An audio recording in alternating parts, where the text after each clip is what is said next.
Hey guys, this is my 2010 Infiniti G37 Sport that's built for track and street use. I've owned it for almost 10 years now, and I originally bought it bone stock from a guy in Florida when it had 40,000 miles. I daily drove it for 7 years, but now I primarily use it for the track and time attack, but I also drive it on the street whenever I feel like it. So I'm going to talk about what I've done to the car, then what my experience has been with the car, and lastly how it performs on the track.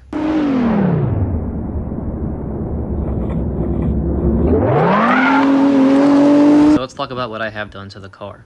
We'll start with the powertrain, and if you look under the hood, surprise, surprise, not a whole lot going on.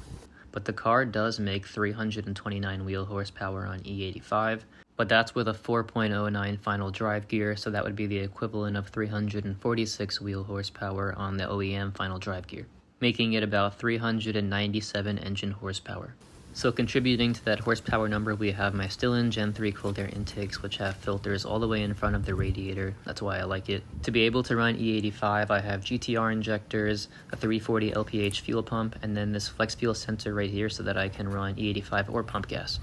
I also have upper and lower ported intake manifolds from Z1. For the exhaust, we have an ISR single exit catback, fast intentions, high flow cats, and then stock headers, and that's mostly just because of California and the loudness reasons. I don't like my car being too loud, unless it was purely for the track. My transmission mods are from CZP. I have a lightweight flywheel, stage 2 clutch, and heavy duty slave cylinder. And the differential is my most expensive and favorite mod. I have the OS Geiken Super Lock Diff with a 4.09 final drive pinion. So now onto the aero system, which is the most eye-grabbing part of this car. I have my front chassis-mounted splitter, which I designed myself. Then I have race louvers, hood louvers, which are the best you can get with the most cooling and downforce. Just a week ago, I designed these front tire spats out of plastic to reduce some drag and lift on the front tires. Moving on to the rear, I have my rear wide-body fenders, which I consider aero because their purpose is to block air from hitting my tires, reducing drag. That's also new. Then I have my APR GT250 wing, and I've been enjoying testing out the different angles of the tracks. Then the last thing is underneath I cut the rear bumper a little bit because when you remove that OEM muffler you have that huge gap that's like a parachute, so cutting that bumper reduces the amount of drag and lift that's created down there. So now wheels and suspension. I have NK RPF1 wheels 18 by 10.5 plus 15 all around the car on Eagle Supercar 3 tires, not 3R, just 3, in 275 40 18. As for the brakes, I have Z1 2-piece slotted rotors in the front with Akabono OEM-sized calipers, stainless steel lines, and Carbotech XP10 pads that are okay on the street but really meant for the track. And you can see I barely have any gap in the front there, but somehow we really don't rub, so even though it looks bad, it's not that bad. That's with -3 degrees of camber. So now in the rear, the only difference is that I have blank rotors because the rear brakes really don't take any load and there's no point in having slotted.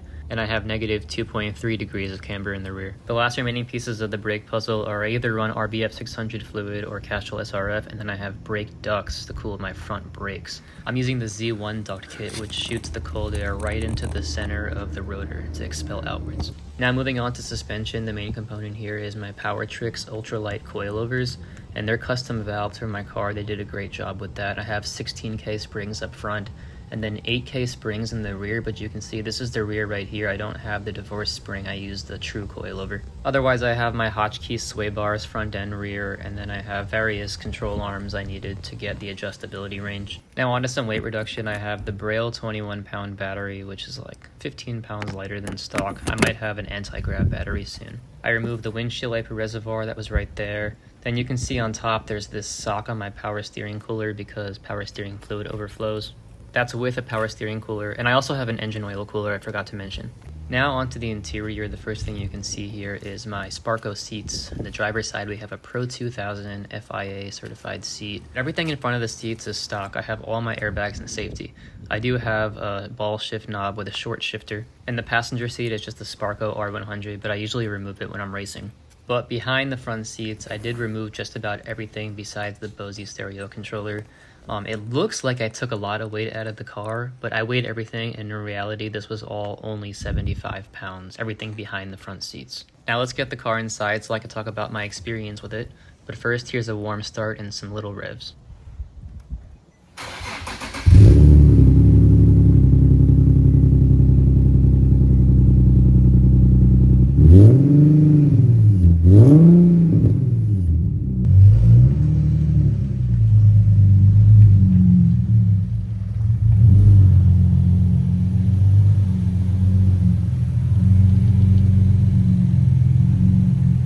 so the journey with this car has been interesting for sure. I think mostly because it's not a very common car to see on the track.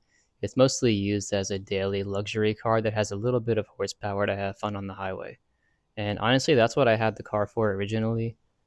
It was my daily for about 7 years.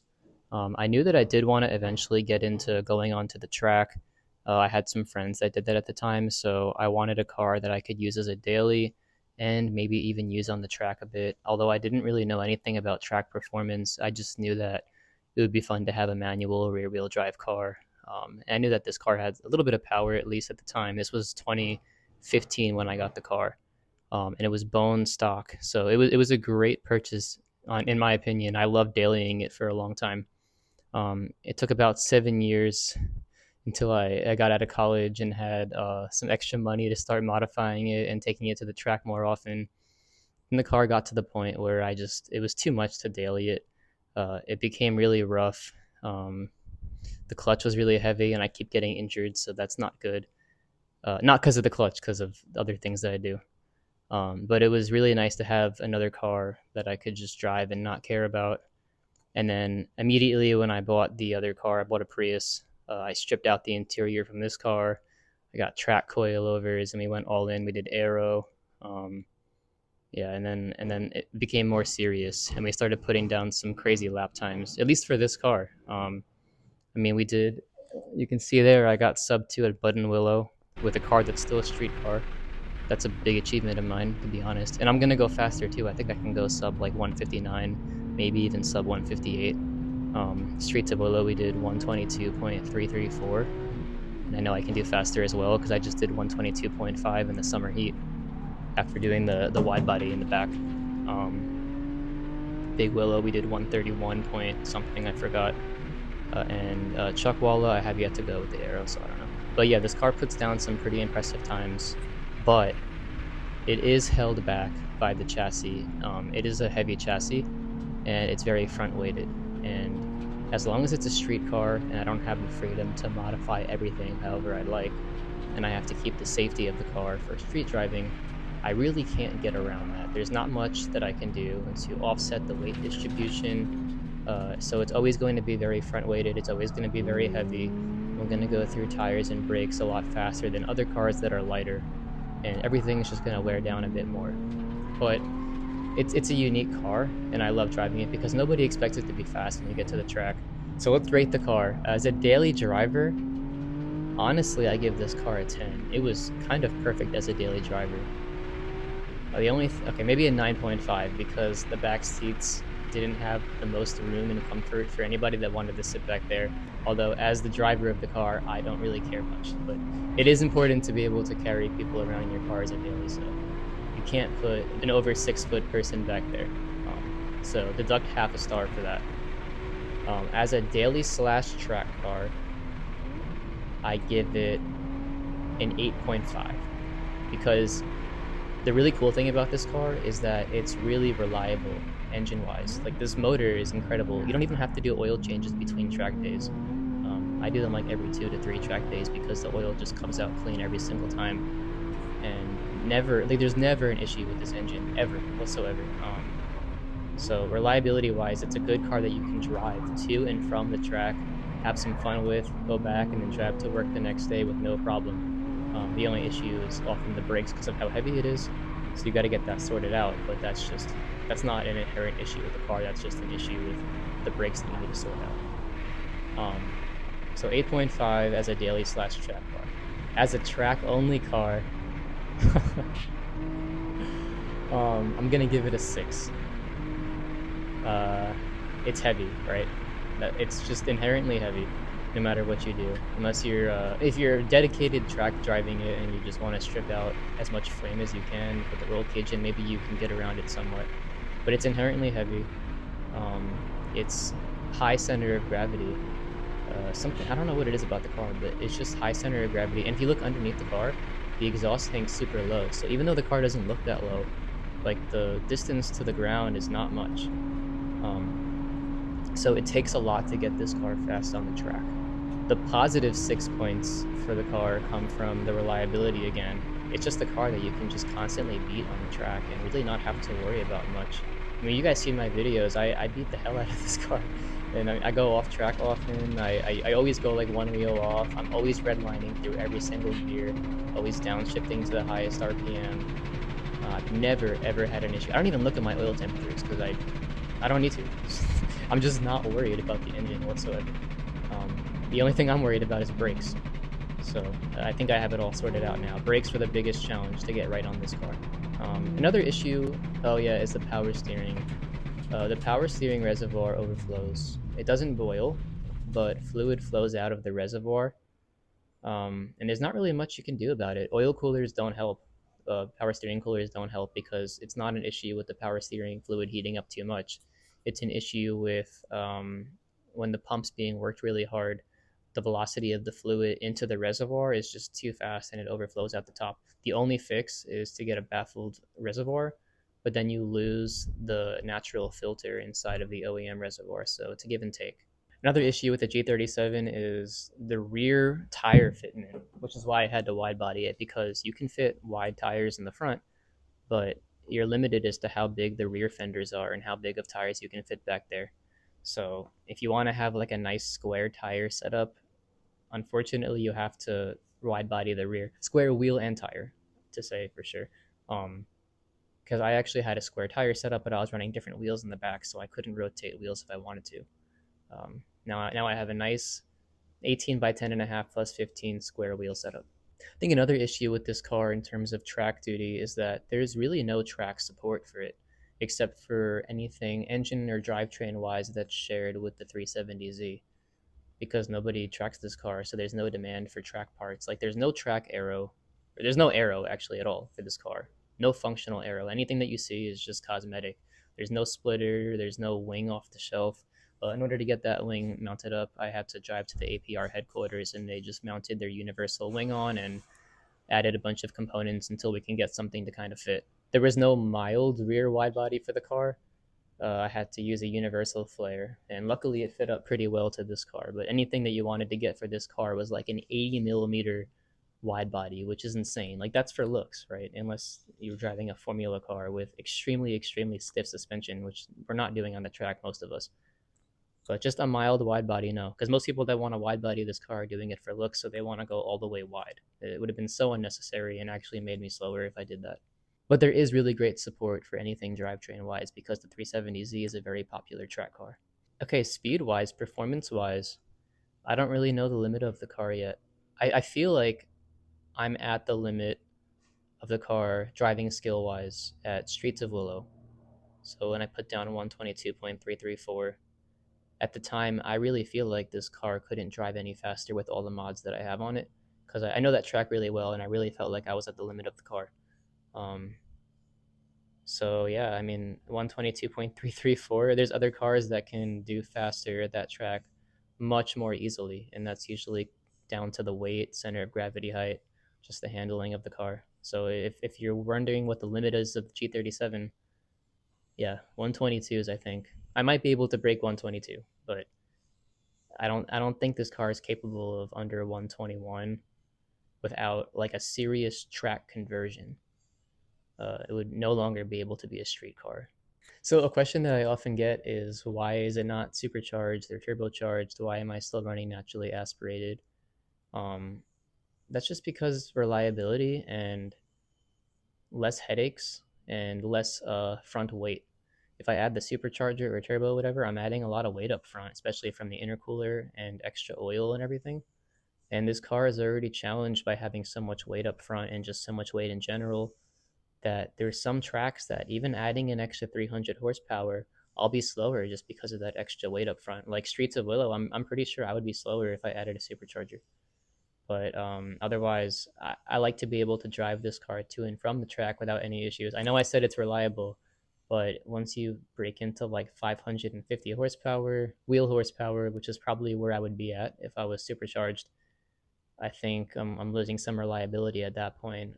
Maybe not. I don't know. Maybe I'd be fine driving to and from the track. Um, but it's just I'm so comfortable right now with the engine, and I love how reliable it is that I want to just keep having fun with it. I think there may come a time where I supercharge it, but that'll be at the point where I can't get this car any faster and that's the absolute last thing left to do. So let me talk now about the experience driving this car on the track. Like, what is it like, and what does it feel like? Um, like I said, the car is very well, not very heavy anymore. I took some weight out, but it's very front weighted. Without any gas in the car, we're at 58% front weight, which is pretty crazy.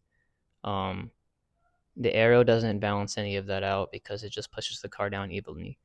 But the experience with driving this car is interesting. Um, because of how front weighted it is, it's really easy to lose traction in the rear. Like when I'm on the track, throughout most of the turns, the rear is slipping out. But that's a good thing, right? That's a fun thing. That means that you're maximizing use from all four tires. You're not just kind of plowing the front tires. So I have it set up well for that. I definitely have it at the good understeery oversteery balance.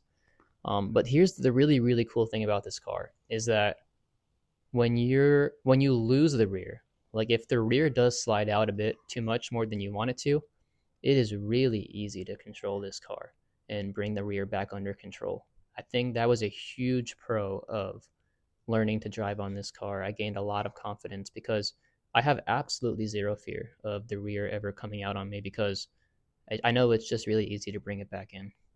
And I did some drifty events with this. I think my first time trying to go drift, we did the entire Apple Valley track. I linked it all. Uh, it's just a really easy car to drift. Um, Even with the time attack setup with the stiff front sway bar and the stiff front springs and everything, it still drifts really well. But yeah, I think it's an incredible car to learn how to drive on. It might not be the absolute fastest around the track because of its handicap reasons, but it'll teach you a lot and give you a lot of confidence. On the bigger tracks, when I go up against cars like GR86s, S2000s, uh, Miatas, and stuff, this car does blow by them on the straights pretty easily. I mean, that's a given though, because it has more power, right? And then depending on the car, how modified their car is, this car may or may not actually carry more speed through the turns. Even though it's heavier, the suspension setup's really well. So if they're a good driver and they have a really good suspension setup, then they may go through the turns faster than me. But a lot of the times, I'm actually going through it faster than them. And overall, I've of all the GR86, all the lightweight cars I've been up against, that whole class, this car almost always puts down faster lap times. It could be due to a number of reasons. Like I said, the car could be built more, or I could have more driver skill than that driver. But just my experience, I've never had an issue really with those lightweight cars, unless they're like full out track, built all the way cars. Um, but when we're up against stronger cars, like I've gone up against a lot of Porsches and Mustangs, V8s, Corvettes, stuff like that. They do have the edge on me on the straightaway, and I can feel it. Like I'll catch up to them at the turn before the straightaway because my car often handles better. And then once the straightaway kicks in, they don't let me pass because they're like, "Oh, this G37 can't be faster than me." There's no way. It's a G37. So then they just go full throttle, and of course they're gonna pull away from me on the straight because they might have like 200 to 300 horsepower more than me. And then by the next turn, guess what? I'm already caught up to them again. But I get a lot. I can really feel it. I get a lot of discrimination for being a G37 on the track, and people don't want to let me pass them because they're in disbelief that a G37 could actually be on their tail, and maybe they think that they're just like not locked in or something, and that they'll get through the next turn faster, and I won't be a problem once they lock in. But that's just not how it is. This car is often faster. It's just that's just how it is. People don't want to admit it. Actually, one example of this was when I was at Chuckwalla. This car was a lot slower back then too. Um, I was behind a McLaren. I was chasing a McLaren for a lap or two, and I didn't know. It was just to me, it was just a McLaren. It was like a MC12 or M12C, whatever it is. Um, and then I caught him. He didn't have an issue letting me pass though. I caught the McLaren, I passed him, and then I think a week later, somebody was like, "Yo, you're in this famous YouTuber's video." I was like, "What?" I didn't know who he was. It was Drew Peacock, but now we're good friends. We talk a bit. Um, he was showing me in his video that there was like this Infinity catching up to him. Apparently, he's a big Infinity hater, but he gave me a lot of props in the video, being like, "Wow, I can't believe Infinity caught up to me in my McLaren." He was he was kind of in shock, but he was like, I just let him go because he was clearly the faster driver, and it made me feel really good. So shout out to Drew for being, having good driver etiquette, letting somebody pass you when they're keeping up on you. I'm lucky that he was like that, because if it was another driver, I could have been stuck behind him for 10 laps or so until he finally let go of his ego. Now, the car does compete in Nissan Challenge Time Attack. It's not necessarily built for any of the classes, but I go around with their schedule, hang out with the guys, and whatever class they put me in, I end up racing in, and we'll see if I place. And if you look back there, I usually do place. Even there's a class 1 first place trophy there. That's the highest class. So they have me in class 1 right now because I have E85 in the car. I don't really think that's makes sense, but it is what it is. I don't really care too much. I'm just there to have fun. But my goal with the car has been, how fast can we make this car on the track while still being a street car? And I think I'm approaching the limit. The sunroof removal is going to help a little bit, but honestly, after that, besides maybe stepping up the tire compound a little bit, I don't really know what else I can do. We're at the limit. I can't really replace any of the interior. I've kind of hit the limit on interior while being a street car. I can try the supercharger, although it's going to decrease reliability. But yeah, that's it. This car is nearly maxed out, and I think it's just not going to be built any further than that. I'll have to move on to a different car. I'll never get rid of this car, though. 100%, I'll never get rid of this car. I learned how to build and drive on this car, and it just means too much to me. Honestly, the best way I like to describe this car is a handicapped 370Z. It has almost everything going against it versus the 370Z, except one little thing, and that's the fact that the wheelbase is a little bit longer, so front to rear wheel distance. And the benefit there could be extra stability, mostly in high-speed turns. So that's about it. Thank you guys for watching, and if you have any questions about the car, please ask away. I usually answer and respond to just about everything.